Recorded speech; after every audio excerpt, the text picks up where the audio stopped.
T'es passionné par la terrariophilie, l'aquariophilie ou la botanique, je pense que t'es tombé sur la bonne chaîne YouTube. Joris, j'ai 19 ans et je suis passionné. Et du coup, je vais te présenter un peu tout ce que j'ai dans ma pièce. Ça fait quelques années que je suis sur Instagram où j'essaye de poster des réels sur les animaux, principalement mes animaux d'élevage. Et donc, je me suis dit que c'était la bonne occasion pour se lancer sur YouTube. Du coup, pour commencer cette chaîne, je me suis dit que de vous présenter quelques animaux que j'avais dans la pièce qui sont plutôt représentatifs de ce que j'élève serait une bonne option. Du coup, on va commencer dès maintenant.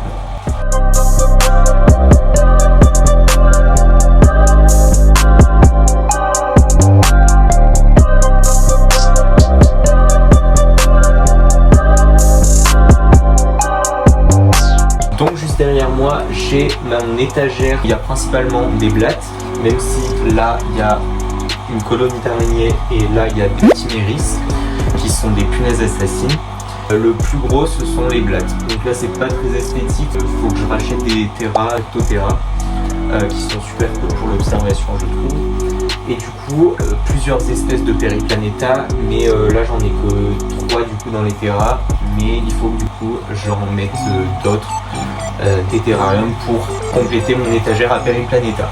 Du coup là on a une espèce de Periplaneta plutôt rare entre guillemets, c'est les Periplaneta americana black. Donc c'est en fait la même que la Periplaneta americana qui est plutôt rouge, j'en ai juste ici. Sauf que là du coup c'est une forme noire et donc c'est ce qui fait un peu sa rareté et sa valeur entre guillemets. J'ai récupéré cette petite souche, un monsieur qui s'en séparait. Et donc un gros kiff, elles sont hyper actives pour des blattes et vraiment elles sont vraiment magnifiques. Après juste à côté j'ai les Periplaneta australisiae qui est une autre espèce de Periplaneta qui est un tout petit peu plus petite que les Americana mais qui a une coloration vraiment cool je trouve. Elles sont moins rares même si c'est un peu galère à trouver pour de l'élevage en tout cas.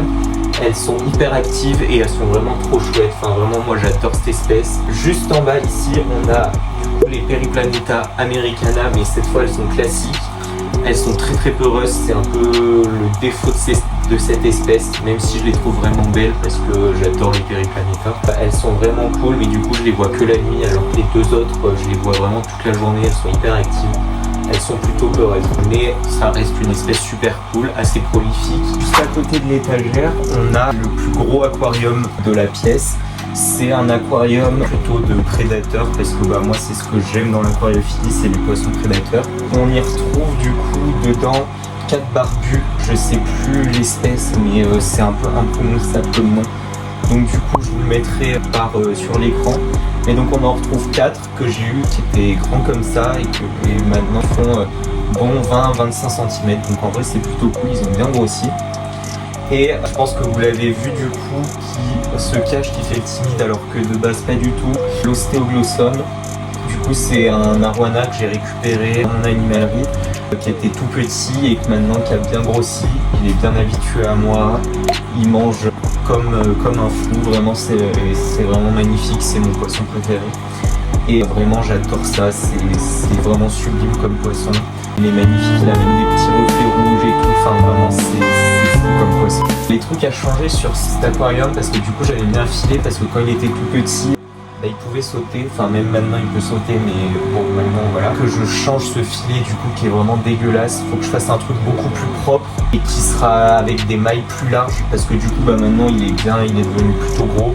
Et à peu près tout ce qu'il y a, ah non il y a un panac aussi, un panac Micronilatus qui est dedans et un coqueliodon, je sais plus le nom de l'espèce mais c'est un coqueliodon que j'avais récupéré il y a quelques années maintenant, ça fait environ 7-8 ans que je l'ai et il grossit bien, il est passé de bac en bac et du coup maintenant il est dans celui-là et il vit sa meilleure vie. Il y a une pompe de 10 000 litres/heure dans cet aquarium. Il faut un bon turnover, c'est vrai que c'est pas mal pour les aquariums à prédateurs. Et donc voilà, le petit scape il est simple, c'est juste des galets avec des branches mortes mais du coup je peux pas mettre de plantes avec les barbus, les plécots. Il est filtré avec une pompe Sun, il me semble, de 10 000 litres/heure ou 15 000 litres/heure. Et on peut voir que la population n'est pas énorme non plus, même si forcément il y a un énorme poisson dedans. Ah, le cantin. il est plutôt propre et j'arrive à avoir une bonne qualité d'eau, donc du coup c'est le principal. Du coup juste derrière moi on a mon petit aquarium d'eau de mer. J'ai pas... En fait il y a quelques temps j'avais un plus gros, mais avec mes études du coup je peux pas trop m'en occuper. Du coup j'ai remis dans un petit 60 ou 70 litres il me semble, filtré avec un petit écumeur, une pompe de brassage et écoutez les coraux ils vont plutôt bien, ça pousse, ça se divise, je suis envahi par le sarcophyton, là il y en a partout, et puis les petits clowns ils font leur vie, je les nourris tous les jours. Écoutez l'équilibre est plutôt bien, j'ai pas trop d'algues, ça va. J'ai enlevé le sable parce que le sable c'était plus une source d'emmerde qu'autre chose, donc du coup j'ai préféré l'enlever. Je pourrais vous faire une vidéo si vous voulez plus spécifiquement sur aquarium d'eau de mer.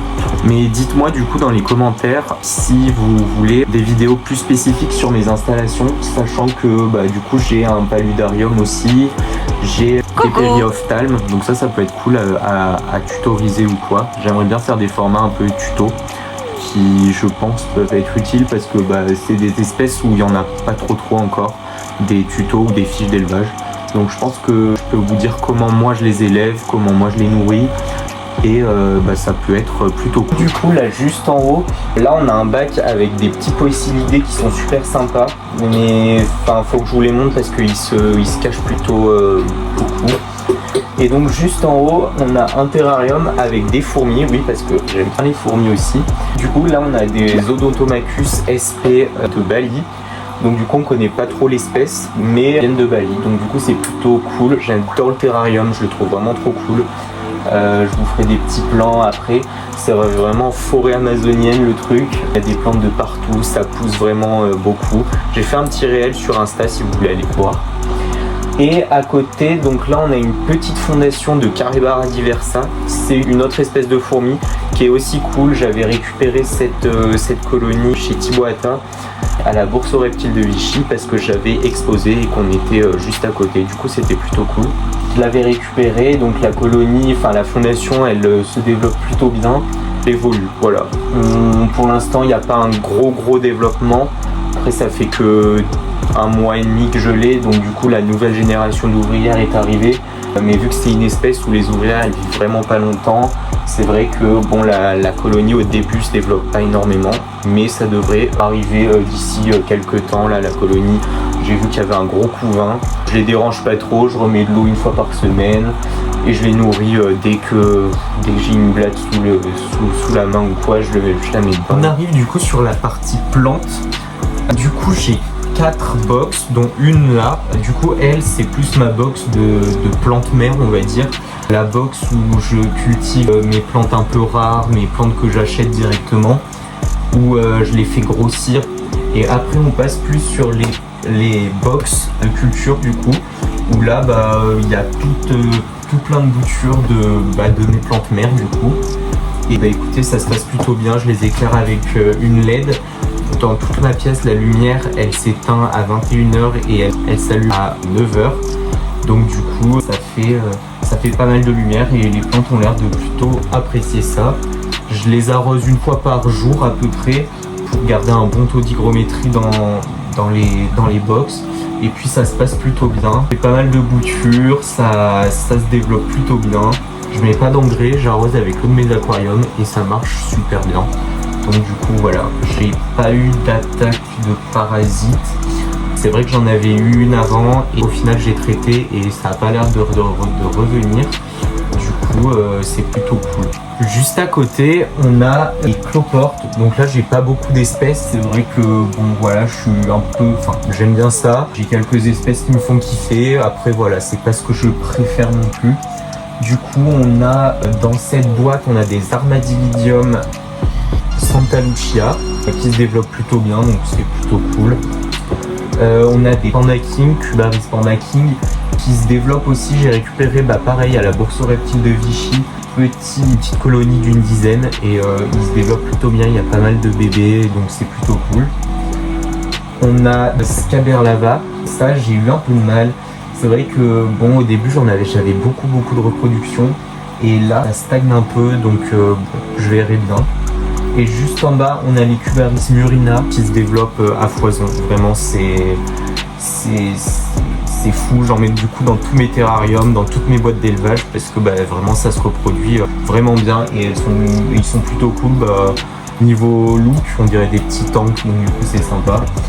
Bon alors je me mets devant, mais juste ici j'ai reçu une grosse dinguerie de chez Poisson d'Or. C'est vraiment un poisson de fou que je rêvais depuis des années. Je veux pas vous spoiler parce que j'aimerais faire une vidéo plus spécifique sur ce poisson parce qu'il est vraiment fou et il y a des tonnes de choses à dire dessus.